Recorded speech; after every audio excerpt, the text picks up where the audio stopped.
Good evening मेरे प्यारे बच्चों, क्या हाल चाल है आप सबके। आई होप आप सब अच्छा पढ़ रहे होंगे, अच्छा कर रहे होंगे। बेटा in our last video we had discussed about the two kingdom of classification, but in this video we will discuss about third kingdom of classification.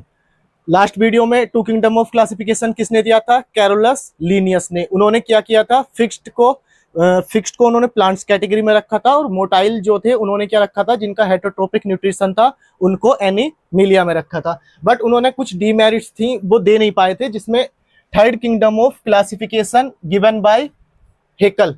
इन्होंने क्या किया था बेटा? एक नया किंगडम फाउंड किया था, इसका नाम था प्रोटिस्टा। और प्रोटिस्टा में इन्होंने क्या किया था?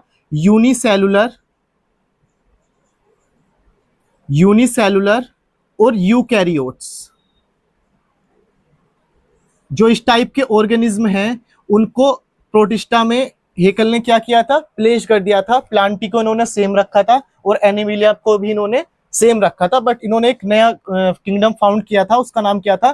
प्रोटिस्टा, जिसमें इन्होंने ऑर्गेनिज्म फाउंड प्लेस्ड किए थे यूनिसेलुलर यूकैरियोट्स। अब इन्होंने क्या किया था बेटा? प्रोटिस्टा में ही इन्होंने एक प्रोटोजोआ, फंगी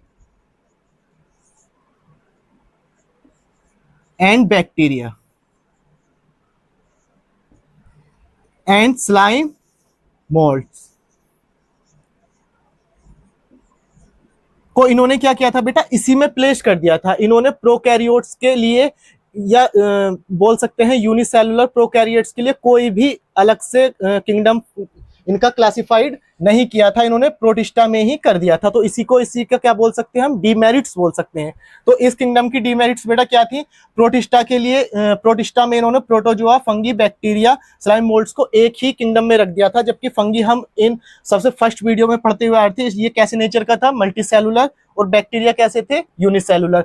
तो इन्होंने ऐसा स्पेसिफिकली डिफाइन नहीं किया था। अब आते हैं फोर्थ किंगडम ऑफ क्लासिफिकेशन पे। डीमेरिट्स मैंने ओरली आपको बता दी हैं। अब fourth kingdom of classification, fourth kingdom of classification given by, ये किंगडम बेटा किसके द्वारा दिया गया था? Fourth kingdom of classification given by Copeland, 1956। 1956 में ये kingdom, fourth kingdom of classification दिया गया था। किसके द्वारा दिया गया था? कोपलैंड के द्वारा दिया गया था। और इन्होंने एक न्यू किंगडम का डिस्कवर किया था, उसी का नाम क्या रखा था बेटा? इन्होंने मोनेरा। तो इन्होंने Monera, second is protista,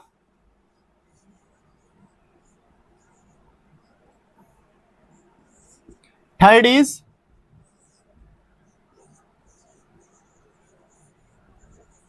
Plantae, fourth is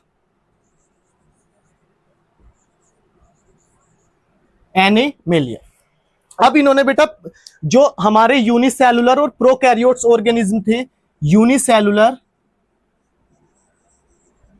and, अभी तक प्रोकैरियोट्स का जिक्र किसी भी किंगडम में नहीं आया था। सभी ने प्रोकैरियोट्स और यूकैरियोट्स को अलग से कैटेगराइज नहीं किया था। सभी अपने अपने उसमें, जैसे प्रोटिस्टा में लेके चल रहे थे, उससे पहले कैरोलस लीनियस ने भी प्लांटी और एनिमिलिया में रखा था, कोई भी डिफ्रेंशिएट नहीं किया था। बट कोपलैंड साइंटिस्ट आए 1956 में, और इन्होंने क्या किया? 1956 में बताया कि मोनेरा में कौन से ऑर्गेनिज्म आ जाएंगे? Unicellular prokaryotes. प्रोटिस्टा में यूनिसेलुलर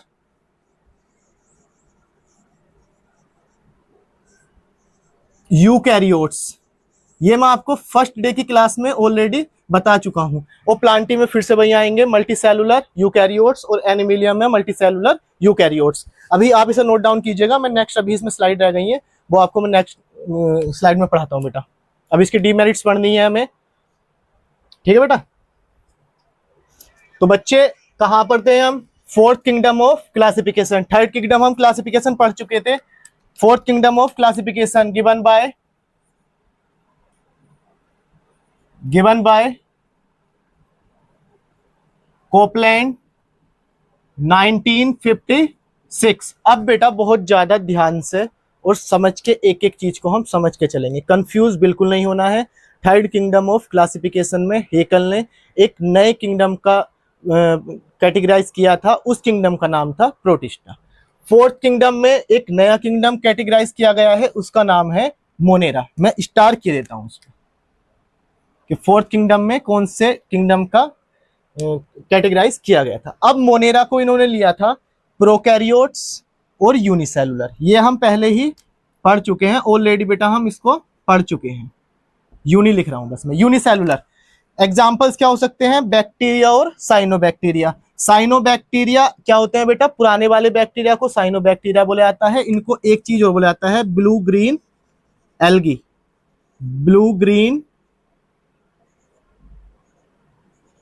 एल्गी, BGA, BGA। आपको अगर कहीं पे लिखा हुआ मिलेगा तो आप उसको पढ़ सकते हैं, cyanobacteria, it is also known as blue green algae, BGA। अब आते हैं हम प्रोटिस्टा पे। प्रोटिस्टा में यूनिसेलुलर है, यूकैरियोट्स हैं। एग्जांपल्स क्या है, प्रोटोजोआ, फंगी और algae. But according to the 5 kingdom of classification, fungi कहां पर प्लेस होने चाहिए थे बेटा, फंगी का एक नया किंगडम बनना चाहिए था जो 5 किंगडम ऑफ क्लासिफिकेशन में RH विटेकर प्लेस्ड करेंगे। प्लांटी में it is also cold Metaphyta, जहां भी फाइटा वर्ड्स आ जाएगा वहां पे प्लांट से रिलेटेड हो जाएगा। हायर प्लांट्स आएंगे, एग्जांपल्स क्या ले सकते हैं, ब्रायोफाइटा, टेरिडोफाइटा, जिम्नोस्पर्म और एंजियोस्पर्म। अगर आप एक बात नोटिस करोगे बेटा, तो एल्गी को इन्होंने प्रोटिस्टा में ही रहने दिया। एल्गी का इन्होंने प्लांट्स में जाने चाहिए थे according to the 5 kingdom of classification, क्योंकि एल्गी क्या है, फोटोसिंथेसिस कर सकते हैं और अपना खाना, अपना भोजन, अपना फूड खुद ही बना सकते हैं बाय फोटोसिंथेसिस। बस बट इन्होंने क्या किया, प्रोटिस्टा में एल्गी को रहने दिया, इनको इधर कैटेगराइज नहीं किया। मेटाफाइटा आपको बता चुका हूं, bryophyta, pteridophyta, gymnosperm, angiosperm examples हो सकते हैं।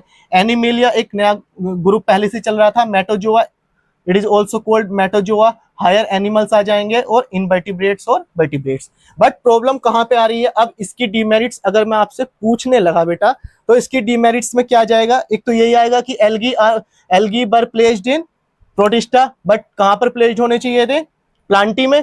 ऐसे ही आप बता सकते हैं कि फंगी कैसे नेचर के हैं, मल्टीसेलुलर, बट यहाँ पे ये कैसा है, unicellular protista according to the Copeland. But fungi का हम पढ़ चुके हैं, लूज टिश्यू, याद कीजिए आप फर्स्ट क्लास में, मैंने आपको इसलिए ही बताया था कि फंगी कैसे है, multi cellular but loose tissue, यानी कि टिश्यूज के कहीं कहीं पर पैचेस बनने फॉर्मेशन हुआ है, बट प्रॉपर टिश्यू सिस्टम यहाँ पे डेवलप नहीं हुआ है। तो फंगी को भी इन्होंने कहां पे प्लेस किया था, प्रोटिस्टा में। तो आप किसके डीमेरिट्स बता सकते हैं कि एल्गी बर placed in sorry protista, but कहां पे जाने चाहिए थे एल्गी, इस थैलोफाइटा में। अभी हम पढ़ेंगे बेटा, जब प्लांट्स का किंगडम हम प्रॉपर पढ़ेंगे, हम पढ़ेंगे थैलोफाइटा, ब्रायोफाइटा, टाइडोफाइटा, जिम्नोस्पर्म, एंजियोस्पर्म, जैसे जैसे पढ़ते जाएंगे। एल्गी कहां पर जानी चाहिए थी, प्लांटी में, और फंगी का क्या बनना चाहिए था, नया ग्रुप। इसको हम डीमेरिट्स को हम बोल सकते हैं। ठीक है मेरे लाल काले नीलो, ठीक है बच्चे, आपको समझ में आ गया ना इतना। ठीक है बेटा, 5 किंगडम क्लासिफिकेशन की तरफ को अब हम कंटिन्यू करते हैं। आ जाओ मेरे गुड्डे गुड़िया, 4th किंगडम ऑफ क्लासिफिकेशन हम पढ़ चुके थे। अब 5 किंगडम ऑफ क्लासिफिकेशन ऑलरेडी बता चुका हूं बहुत बार, given by RH Whittaker 1969। According to this kingdom there are 5 types of organism, 5 types of kingdom, monera, protista, fungi, plantae और एनिमेलिया। अगर इफ यू रिमेंबर, हमने फर्स्ट डे में ये टेबल ऑलरेडी मैंने बनाई हुई थी, लेकिन मैंने दोबारा से फिर से रीराइट कर दी है, जिससे आपको एकदम रिवीजन भी हो जाए और जो न्यू बच्चे इसको वीडियो को देख रहे हैं उनको प्रॉपर मैनर में सारी चीजें सीक्वेंस में समझ में आ जाए। अब बेटा इसका सेल टाइप क्या है, only monera is the only kingdom जहां पे प्रोकैरियोटिक सेल वॉल है, प्रोटिस्टा में eukaryotic, fungi eukaryotic, plantae eukaryotic और एनिमेलिया भी यूकैरियोटिक। ये according to the 5 kingdom of classification के बारे में, cell type, cell structure, cell wall, nuclear membrane, body organisation, सब इन्हीं के अकॉर्डिंग बता रहा हूं, क्योंकि सबसे ज्यादा एप्लीकेबल, सबसे ज्यादा माने जाने वाला जो हमारा किंगडम ऑफ क्लासिफिकेशन है वो RH विटेकर द्वारा जो दिया गया था 5 kingdom of classification, very important है बेटा। आगे जाके बहुत हेल्प करेगा। किसकी सेल वॉल है, किसकी सेल वॉल नहीं है, किस में एब्सेंट है, किसकी सेल वॉल किस चीज से मिलकर बनी हुई है, ये आगे जाके आपको बहुत हेल्प करने वाला है। तो सेल टाइप किसकी कैसी है, प्रोकैरियोट, बाकी सब में यूकैरियोट्स। याद करने की ट्रिक आपको बता रहा हूं, एक मोनेरा ही है जिसमें cell wall sorry cell type कैसी है, प्रोकैरियोट। सेल वॉल इसमें कैसी है, पेप्टिडोग्लाइकन की बनी हुई है, नॉन सेलुलोसिक है, सेलुलोज की बनी नहीं है, सेलुलोज की बनी हुई। अब मैं यहाँ पे लिख रहा हूँ एक एरो लगा के बेटा, यहाँ पे लिख देता हूं मैं, पेप्टिडोग्लाइकेन की जो सब यूनिट है, पेप्टिडो, यहां पे लिख रहा हूं मैं, पेप्टिडो ग्लाइकेन की बेटा जो सब यूनिट है वो है हमारी NAG। NAG की full form N acetyl glucosamine. Very important, बहुत बार नीट के अगर आप क्वेश्चंस पेपर उठा के देख लेना बेटा, पेप्टिडोग्लाइकेन की सब यूनिट की फुल फॉर्म, या फिर पूछ लेता है कि what is the sub unit of peptidoglycan, तो आपको क्या बतानी है, NAG, एन एसिटाइल ग्लूकोसामाइन। यहाँ पे हम सिर्फ बेटा 11th का ही नहीं पढ़ रहे हैं, हम उस लेवल का पढ़ रहे हैं कि जहां से हम नीट के क्वेश्चंस भी आराम से इजीली सोल्व कर सके, इसलिए आपको बहुत ध्यान से पढ़ना है। कुछ भी चीज समझ में नहीं आएगी आपको कमेंट कर देना है, आपको कुछ भी किसी भी चीज में प्रॉब्लम है आपको कमेंट सेक्शन में मुझे तुरंत बताना है। सेल वॉल इसकी किससे मिलकर बनी हुई है, पेप्टिडोग्लाइकेन, नॉन सेलुलोसिक। प्रोटिस्टा में बेटा प्रेजेंट होगी, सम मतलब किसी में प्रेजेंट होगी, बाकी सब में क्या होगी, एब्सेंट होगी, और सिलिका की बनी हुई है, और किसी किसी में ये सेलुलोज की बनी हुई है। फंगी में सेल वॉल किसकी मिलकर बनी हुई है, काइटिन की, प्लांटी में सेलुलोज की, एनिमिलिया में एब्सेंट। बाकी सब में सेल वॉल है प्रेजेंट, एनिमिलिया में सेल वॉल है एब्सेंट। बाकी में सेल टाइप है मोनेरा में प्रोकैरियोट्स, बाकी सब में यूकैरियोट्स। इसकी सेल वॉल पेप्टिडोग्लाइकेन, इसकी काइटिन, ये दोनों ज्यादा इंपॉर्टेंट है। न्यूक्लियर मेम्ब्रेन मैंने बताया हुआ है, प्रोकैरियोट है तो इसमें प्रॉपर न्यूक्लियस एब्सेंट होगा, प्रॉपर न्यूक्लियस की जगह बेटा क्या आ जाएगा यहाँ पे, न्यूक्लियोइड, मैं बता चुका हूं, जिसमें क्या होगा, नेक्ड डीएनए होगा।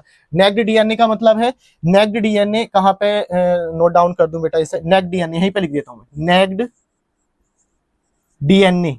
नेक्ड डीएनए का मतलब है न्यूक्लियर मेम्ब्रेन यहाँ पे कैसी है, एब्सेंट है, तो डीएनए कैसा है, यहाँ पे नेक्ड है, यहाँ पे प्रेजेंट है, यहाँ पे प्रेजेंट है, यहाँ पे प्रेजेंट है, यहाँ पे प्रेजेंट है। प्रॉपर न्यूक्लियस है तो न्यूक्लियस सब में पाया जाएगा।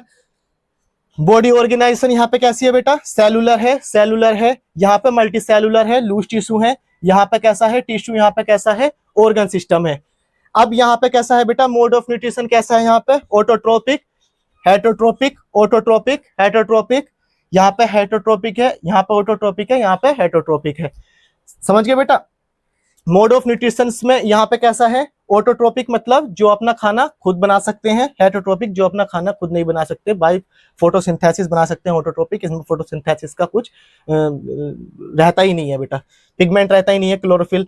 प्रोटिस्टा में ऑटोट्रोपिक, हेटरोट्रोपिक दोनों मोड ऑफ न्यूट्रिशन है, फंगी में हेट्रो है, प्लांटी में ऑटो, और एनिमिलिया में हेटरोट्रोपिक। याद रखोगे बेटा, ये इंपोर्टेंट टेबल बहुत ज्यादा इंपोर्टेंट है। अभी के लिए हमने सारे किंगडम पढ़ लिए हैं, अब हम नेक्स्ट क्लास में बेटा पढ़ेंगे मोनेरा। बट उससे पहले मेरे एक क्वेश्चन है कि जब प्लांटी में ऑटोट्रोपिक न्यूट्रिशन पाया गया है तो एक ऐसे प्लांट्स का नाम बताना है जो हेटरोट्रोपिक है, यानी कि जो अपने फूड के लिए किसी और ऑर्गेनिज्म पे डिपेंड है। ऐसे ही आपको बेटा प्रोटिस्टा में आपको बताना है, एक ऐसे प्रोटिस्टा का नाम बताना है कि जिसमें आपका ऑटोट्रोपिक न्यूट्रिशंस भी है और नीड पड़ने पे उसमें हेटरोट्रोपिक न्यूट्रिशंस भी है। आपको दो क्वेश्चंस हो गए हैं, एक प्लांट का नाम ऐसा बताना है जो हेटरोट्रोपिक न्यूट्रिशंस का है, प्रोटिस्टा में आपको बताना है कि एक autotrophic, both nutritions mode of nutritions में पाए जाते हैं, ऑटोट्रोपिक और हेटरोट्रोपिक। आई होप आपको ये सब चीजें समझ में आई होंगी। हमने first kingdom of classification, second kingdom of classification, third kingdom of classification, taxonomy, father of taxonomy, third kingdom classification, fourth kingdom of classification, five kingdom of classification. Quick revision कर लेते हैं। थर्ड किंगडम ऑफ क्लासिफिकेशन में कौन सा kingdom discovered किया गया था, protista, जिसमें यूनिसेलुलर यूकैरियोट्स थे। फोर्थ किंगडम में कौन सा किया गया था, कोपलैंड के द्वारा मोनेरा किया गया था। और फाइव किंगडम में तो आपको मैं पढ़ा रहा हूँ डिटेल में, मोनेरा, प्रोटिस्टा, फंगी, प्लांटी और एनिमिलिया। 11th के साथ साथ आपके ये नीट के लिए भी और अदर एग्जाम के लिए भी बहुत इंपॉर्टेंट क्लास है। और जो भी आपको फीडबैक देना हो मुझे कमेंट सेक्शन में दीजिएगा। तब तक के लिए गुड बाय, टेक केयर, पढ़ते रहिए, मुस्कुराते रहिए और अपना ध्यान रखिएगा। Thank you.